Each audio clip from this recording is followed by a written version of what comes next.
So the zeros of a function is where the graph crosses the x-axis.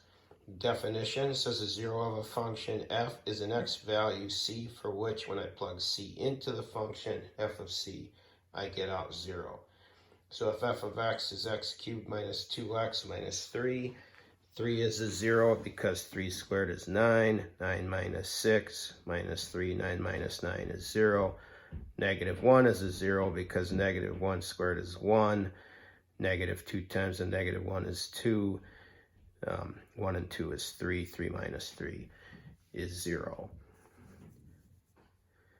Fundamental theorem of algebra states that a polynomial function has at least one 0 in the set of complex numbers.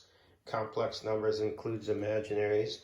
Its corollary actually says, you know what, if it's degree n, it's actually going to have n zeros. So if it's a 5th degree, they'll have 5 zeros. 6th degree, you'll have 6 zeros, and on and on. The second corollary or extension says if a polynomial has only real coefficients, then any non-real 0 will appear in conjugate pairs. So if a plus b is a 0, a minus b is a 0.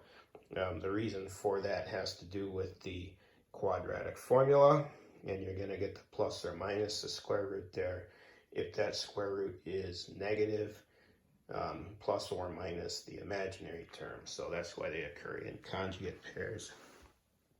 And this is a situation where you have complex zeros because clearly you have zeros here with your changes of direction, but it does not ever cross the x-axis, which means your zeros are hidden and have to be complex.